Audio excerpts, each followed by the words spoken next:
들의 물품을 취하리라. 아멘.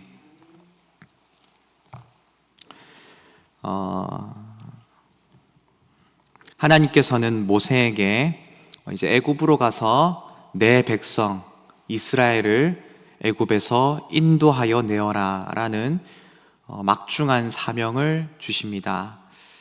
그러자 모세는 네 알겠습니다 하는 것이 아니라 자기 핑계를 대면서 그것을 거부합니다. 하나님, 제가 누구이기에 바로에게 갈 수 있단 말입니까?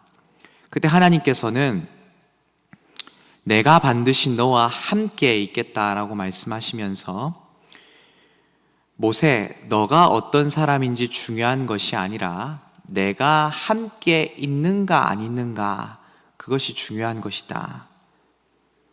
그렇게 알려주십니다. 그것이 우리가 어제까지 살펴봤던 본문의 말씀이죠. 잔말 말고 가라는 겁니다. 그래서 모세는 네 알겠습니다 하고 가면 되는데, 우리가 앞으로 계속 살펴보겠지만 모세와 하나님과의 대화가 이제부터 시작이 됩니다. 모세는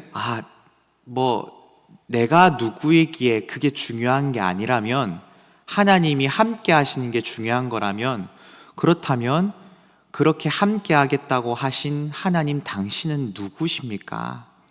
당신의 이름이 무엇입니까? 제가 애굽으로 가서 이스라엘 백성들에게, 그리고 애굽 왕에게 뭐라고 말하면 되는 겁니까? 하나님 자신을 알려달라고 그렇게 모세가 이제 하나님께 또 질문하기를 시작하는 것이죠. 이에 하나님께서 하나님 자신의 이름을 알려주십니다. 바로 스스로 있는 자다라고 알려주시죠. 오늘 본문 14절입니다. 하나님이 모세에게 이르시되 나는 스스로 있는 자이니라. 또 이르시되 너는 이스라엘 자손에게 이같이 이르기를 스스로 있는 자가 나를 너희에게 보내셨다 하라 라고 그렇게 하나님 말씀하십니다. 하나님께서는 자신을 스스로 있는 자라고 말씀하시면서 그 뒤에 본문에 보면 여호와라는 이제 명확한 이름을 알려주십니다. 여러분, 스스로 있는 자라는 말을 히브리어를 보통 잘 말하진 않는데, 히브리어로 보면은 에흐예 아쉐르 에흐예라는 히브리어입니다. 스스로 있는 자다, 나는. 그런데 여기서 에흐예라는 것이 하야라는 동사가 있는데 존재하다라는 동사입니다. 있다, 존재하다라는 동사인데, 그것의 1인칭으로 쓰인 게 에흐예라는 겁니다. 그런데 이것을 3인칭으로 하게 되면은 야훼라고 하는 말로 쓰입니다. 지금 우리가 잘 알고 있는 여호와라는 건데요. 그래서 1인칭으로 하면 에흐예, 3인칭으로 하면 야훼라고 해서 나는 스스로 있는 자다, 곧 그것이 여호와라는 이름의 의미입니다. 여러분, 당시 애굽이라는 나라의 문화권과 세계관과 가치관 속에서 이 스스로 있는 자다라는 이름은 좀 특별한 의미를 가졌습니다. 스스로 있는 자라는 것은 유일한 신이시다, 난 유일한 존재다, 난 유일한 하나님이다 라는 것을 알려주는 건데, 하나님께서 이 이름으로 모세에게 알려준 것은 굉장히 독특한 것이었습니다. 여러분, 이 땅의 우상들, 그리고 모세가 갈 애굽의 우상들은요, 스스로 존재할 수가 없는 것들입니다. 인간의 필요에 의해 만들어진 신들이었습니다. 인간이 있기에 신이 있었습니다. 그렇기 때문에 인간이 존재하지 않는다면 신도 존재할 수가 없는 것이죠. 애굽이라는 사람들이 애굽에 있으면서, 애굽이라는 지역권에 있으면서 그들이 생활하던 중에 자신들이 필요하겠다 싶어서, 그리고 자신에게 있어서 뭔가 거대해 보이는, 범접할 수 없는 그 소망을 담아, 염원을 담아, 영원이라는 그 소망에 근거하여서 그렇게 만들어진 신들이 애굽의 우상들이었습니다.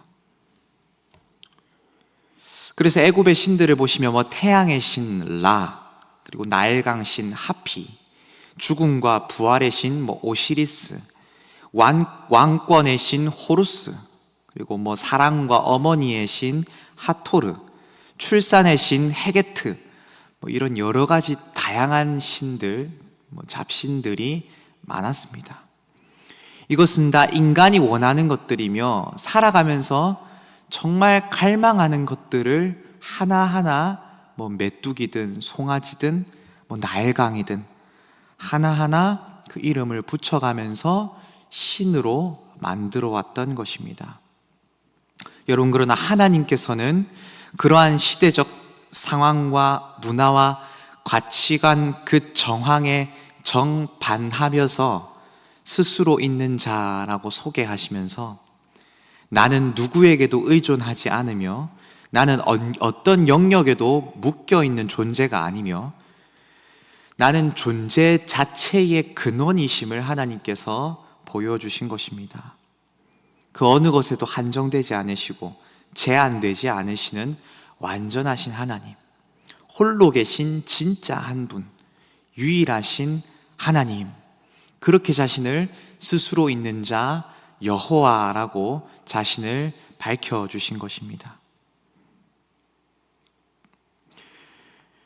여러분, 그래서 우리 하나님께서는 어떤 분이시냐? 요한계시록 4장 8절을 보시면 전에도 계셨고 이제도 계시고 장차 오실 이시다.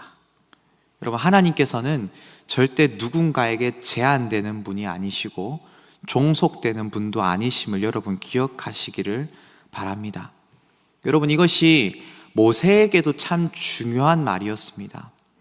왜냐하면 모세가 이제 바로 왕에게 갈 것 같으면 확실하게 자신을 커버해 줄, 자신의 뒤에 백으로 있어 줄, 자신이 이제 명함을 내걸고 가야 하는데 그 명함이 다름 아니라 스스로 있는 자, 누구의 필요에 의해 있는 자도 아니고 원래 존재해 계셨던 분. 그렇기 때문에 여러분, 올곧게 가만히 서 계시는 분이시기 때문에 모세가 가장 의지할 분이 될 수가 있는 것이죠. 모세가 딱 하나님 편에 서기만 한다면 무적인 것입니다. 사랑하는 성도 여러분, 오늘 하나님께서도 하나님 자신의 이름을 여호와라고 우리에게 밝히 드러내 주십니다. 그 여호와의 이름은 우리를 강하게 만드는 이름입니다. 세상에 어디에 비할 데도 없는, 제한되지 않으신 그 하나님 여호와의 이름을 오늘 우리에게 계시해 주셨습니다. 오늘 하나님께서는 여호와의 이름을 우리에게 드러내시면서 그 이름을 의지하라고 오늘 우리에게 말씀하십니다. 여러분, 그런데 오늘 본문을 보시면 하나님께서는 여호와라는 이름으로 그 이름을 그치지 아니하셨습니다. 15절을 보시면 하나님께서 자신의 이름을 여호와라고 하시고 곧 뭐뭐뭐라고 하시면서 더 장황한 설명들을 하십니다. 15절을 읽어보겠습니다. 하나님이 또 모세에게 이르시되 너는 이스라엘 자손에게 이같이 이르기를 너희 조상의 하나님 여호와 곧 아브라함의 하나님, 이삭의 하나님, 야곱의 하나님께서 나를 너희에게 보내셨다 하라. 이는 나의 영원한 이름이요 대대로 기억할 나의 칭혼이라 라고 하시면서 단순히 스스로 있는 자 여호와가 내 이름이다라고 말하지 않으시고 그 뒤에 나는 아브라함의 하나님, 이삭의 하나님, 야곱의 하나님이고 그것이 나의 영원한 이름이요 대대로 칭할, 기억할 나의 칭호다라고 말씀해 주시고 알려주십니다. 여러분, 이것은 독특한 표현입니다. 스스로 있는 자는 어디에도 속하지도 제한되지도 않으신 유일하신 하나님, 영원하신 하나님이신데 그 하나님 스스로 아브라함과 이삭과 야곱이라는 그 사람들에게 종속되기로 작정하셨습니다. 제한되기로 작정하신 이름입니다. 여러분, 사람이 누군가에게 자기를 소개할 때 나는 누구누구의 남편입니다. 나는 누구누구의 아내입니다. 나는 누구누구의 부모입니다. 라고 하는 것은 이제 그 사람의 삶에 자신을 가두겠다라는 의미가 되지요. 나는 그 사람에게 속해 있겠다라는 의미가 됩니다. 물론 하나님이 우리에게 속하거나 제한되지 못하시는 분이십니다. 여러분, 그러나 언약이라는 것이 무엇인 줄 아십니까? 하나님이 우리에게 그렇게 불려지겠다라는 의미는 무엇인지 아십니까? 스스로 그렇게 제한하시면서 우리를 위하여서 우리를 사랑하시겠다라는 하나님의 강력한 의지를 보여줍니다. 여러분, 이것을 하나님께서 자신의 영원한 이름, 대대로 기억할 나의 칭호다라고 말씀하여 주시는 것입니다. 여러분, 이것이 얼마나 기막힌 일인지 우리는 좀 알아야 합니다. 얼마나 놀라운 일인지. 여러분, 하나님께서 10가지 계명을 이제 모세와 이스라엘 백성들에게 알려주실 때 특별히 세 번째 계명에는 이렇게 말씀합니다. 너는 내 하나님 여호와의 이름을 망령되게 부르지 말라라는 그런 계명이 있습니다. 여러분, 하나님을 함부로 정의하거나 그 이름을 욕되게 불러서는 안 된다는 말이죠. 하나님의 이름을 욕되게 해서도 안 된다는 의미입니다. 그런데 우리가 성경을 자세히 읽어보시면 아브라함의 하나님, 이삭의 하나님, 야곱의 하나님이라는 말 자체가 굉장히 망령된 말이 아닌가라는 생각들을 하게 됩니다. 한편으로 그냥 딱 잘라서 야곱이라는 사람의 하나님이라는 말을 한번 들었다 생각해 보시죠. 하나님의 입장에서 굉장히 욕된 표현이 아닐까라는 생각이 듭니다. 그런데 하나님께서는 자신을 스스로 그 이름에 제한하시고 낮추셔서 내가 아브라함의 하나님이다, 내가 이삭의 하나님이다, 야곱의 하나님이다, 그것이 자신의 이름이 되게 하시며 이제는 어떻게 하시냐면 그 영광스러운 여호와의 이름에 이스라엘의 이름을 당당하게 불리게 해주신 것이죠. 여러분, 하나님께서 드러내신 그 계시의 말씀을 한번 자세히 읽어보시면 하나님은 언제나 자신을 드러내실 때, 자신의 이름을 설명하시고 말씀하실 때 늘 우리를 향하여서 우리를 위한 이름으로 그렇게 불려지시기를 기뻐하셨습니다.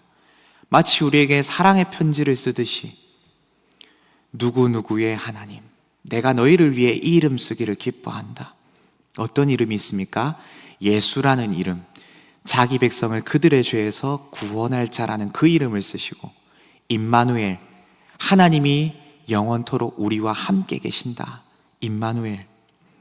그 여러 가지 아름다운 이름들을 우리를 위하여서 불려지기를 기뻐하셨던 것이죠. 성경의 말씀을 근거하여 보자면 하나님은 죄인의 하나님, 아브라함과 이삭과 야곱의 하나님, 베드로의 하나님, 그리고 세리와 죄인들의 하나님, 강도의 하나님, 가늠하다 현장에서 붙잡힌 여인의 하나님, 그리고 여기 오늘 서 있는 김경진의 하나님, 그리고 일원동 교회 우리 성도님들의 하나님.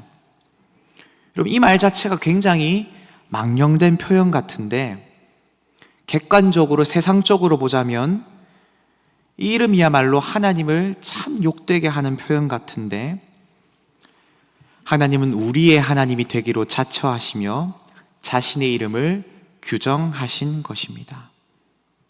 사랑하는 성도 여러분, 오늘 하나님께서 저와 여러분의 하나님이 되기로 작정하셨음을 기억하시면서 그 하나님의 사랑과 그 하나님의 그 영원한 언약의 말씀들, 그 약속들을 기억하는 여러분들 되기를 바랍니다. 여러분, 그런데 하나님이 한번 작정하시면 하나님이 그 이름으로 쓰기를 기뻐하셨다면 하나님은 자신의 이름이 더럽혀지기를 원치 않으시는 분이십니다. 그 누구보다도 자신의 이름이 영광스러운 이름이 되기를 기뻐하십니다. 여러분, 그렇다면 하나님이 아브라함의 하나님, 이삭의 하나님, 야곱의 하나님으로 불려지시고 그것을 영원한 이름이 되겠다고 스스로 밝히셨다면 여러분, 아브라함은 영광스러운 사람이 될 것입니다. 그 하나님의 이름에 걸맞는 자가 될 것입니다. 이삭도 야곱도 그리고 이스라엘도 하나님의 이름 거기에 당당하게 쓰여지는 자들이 되도록 하나님이 만드실 것입니다. 오늘 여기 있는 저와 여러분도 하나님께서는 일원동 교회의 하나님, 유영진 목사의 하나님 이렇게 불려지기를 기뻐하시고, 그러면 그 이름에 걸맞는 자가 되도록 하나님이 우리를 영광된 존재로 이끌어 가실 것입니다. 오늘 본문을 계속해서 보시면 하나님께서는 이제 출애굽시키는 그 목적을 소개합니다. 모세에게 이렇게 말합니다. 모세야, 바로에게 가서 너는 이렇게 말해라. 18절에 그들이 네 말을 들으니 너는 그들의 장로들과 함께 애굽 왕에게 이르기를 히브리 사람의 하나님 여호와께서 우리에게 임하셨은즉 우리가 우리 하나님 여호와께 제사를 드리려 하오니 사흘 길쯤 광야로 가도록 허락하소서 하라. 하나님께 예배하러 가야 됩니다 라고 바로에게 말하고 나와라라는 겁니다. 사랑하는 성도 여러분, 하나님께서 우리를 부르신 목적, 하나님께서 자신의 이름을 일원동 교회의 하나님, 내 백성의 하나님 되기로 그렇게 드러내신 이유는 하나님의 이름이 존귀와 영광받기 위함입니다. 예배받기 위함입니다. 오늘 하나님께서 우리에게 들려주신, 계시하신 그 이름을 기뻐하시면서 우리를 일으키시는 나사렛 예수 그리스도의 이름을 기뻐하시면서 그렇게 그 하나님의 이름을 존귀 올려드리게 되는 저와 여러분이 되기를 주님의 이름으로 축복합니다. 다 함께 기도하도록 하겠습니다.